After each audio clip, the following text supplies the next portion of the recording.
Okay, this is Hyannis News, and we're here on the steps of the district courthouse with Rob Galibois, and he's running for district attorney this year. And Rob, why don't you start off by just telling us a little bit about yourself?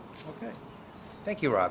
My name is Rob Galibois, and I am running for district attorney for the Cape and the Islands. I began practicing law here in 1995 on the Cape, and shortly after starting, I began working in the district attorney's office as a district court prosecutor. I handled cases in all of the district courts across the Cape and the Islands, and after about 3 years or so, I ascended up to the Superior Court, where I began handling the major felony type cases. In the early 2000s, I went into private practice with a local firm here in Barnstable Village, focusing exclusively on criminal law.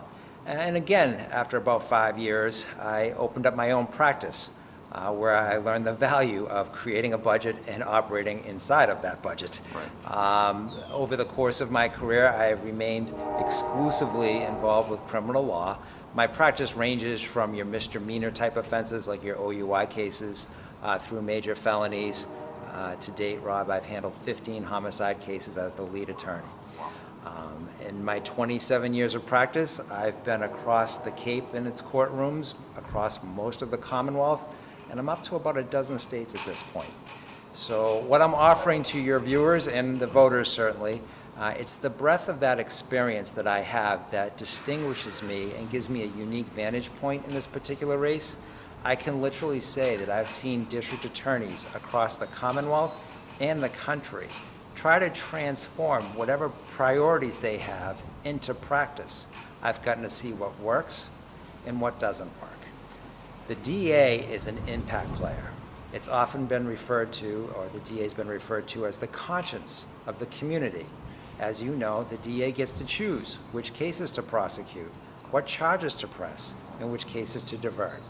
It is, without question, Rob, the DA is the biggest impact player in the criminal justice system.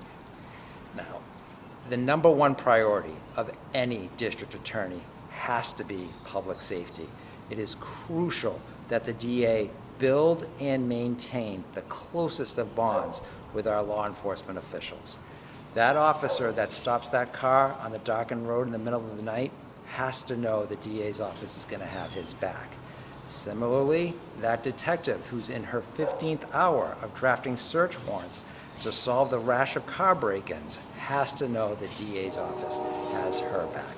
My office will be filled with skilled professionals who will always be available to work with our law enforcement officers. As I've been making my way across the district the past several months on this campaign, I keep hearing that there's a disconnect between the DA's office and the people that it serves. So I've been explaining, on day one of my administration, I will hire a full-time position. It'll be known as the Community Engagement Officer.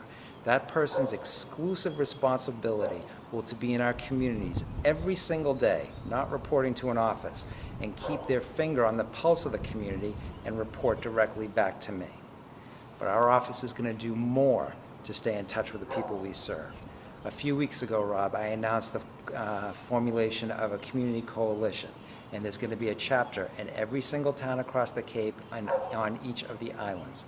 We're calling it the DA and Us, and it's going to be made up of local officials, local elects, police officers, community activists, and ordinary citizens. And it's just going to be another avenue for our office to remain connected to the people that we serve.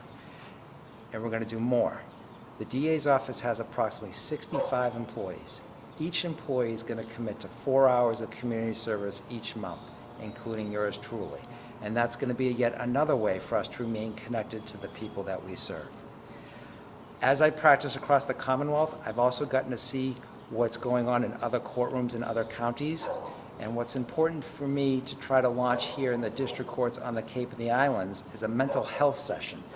Just like the recovery court, which used to be referred to as drug court, the mental health session is a specialized session that already exists in other courts over the bridges, but not here in the Cape and the Islands. And I look forward to launching one here where we can bring in the professionals to work with someone who's struggling with certain mental health conditions and try to treat them so we can reduce recidivism so they're not coming back before the court.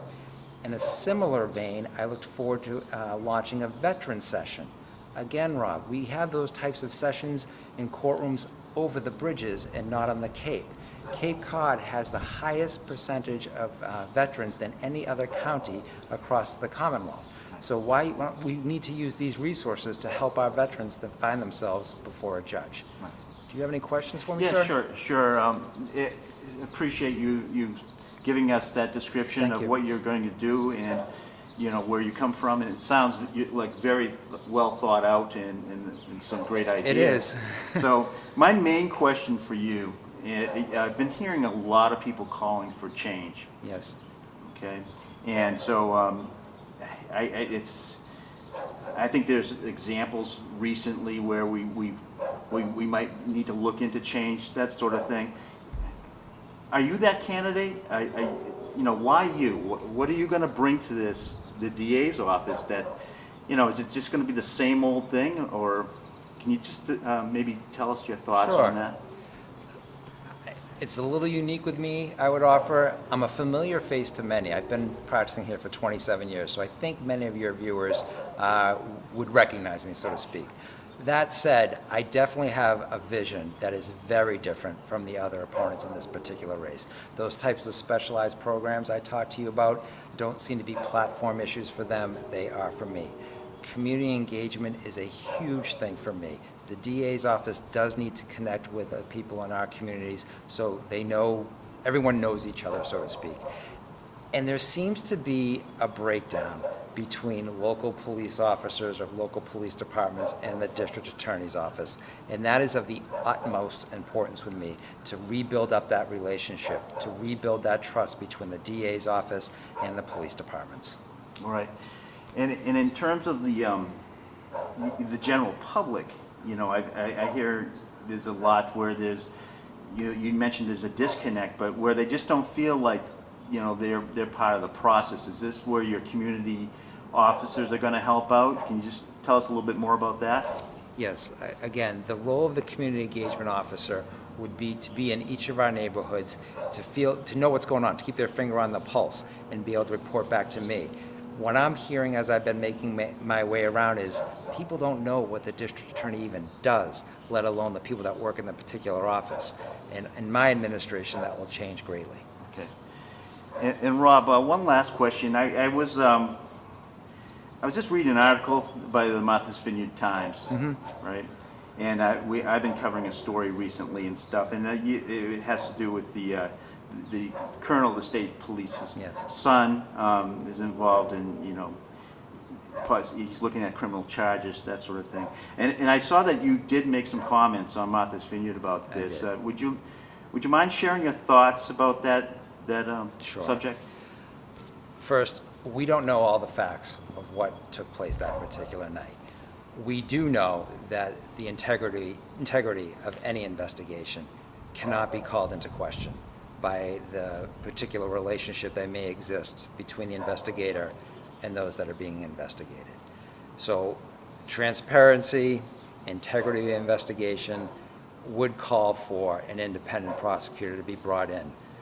In terms of the Mason situation, as everyone well knows, the colonel worked very closely with our DA for more than 10 years as the lead detective, so to speak.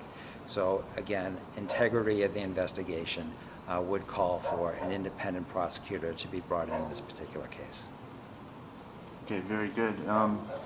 And I just would like to end the interview right now by just saying thank you for coming forward. I'd like to get all the candidates involved. I think it's a very important election, especially this time around, and in this particular world, in this particular environment. It's very, very important, I believe. And so I want to hear from everyone. I just would like to throw it back at you. Is there anything else that you'd like to add to wrap things up here? I appreciate this particular opportunity. I join you in saying that your viewers and the voters should absolutely get to know all of the candidates.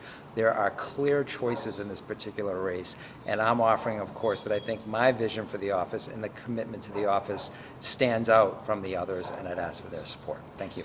And just one last thing, I forgot this.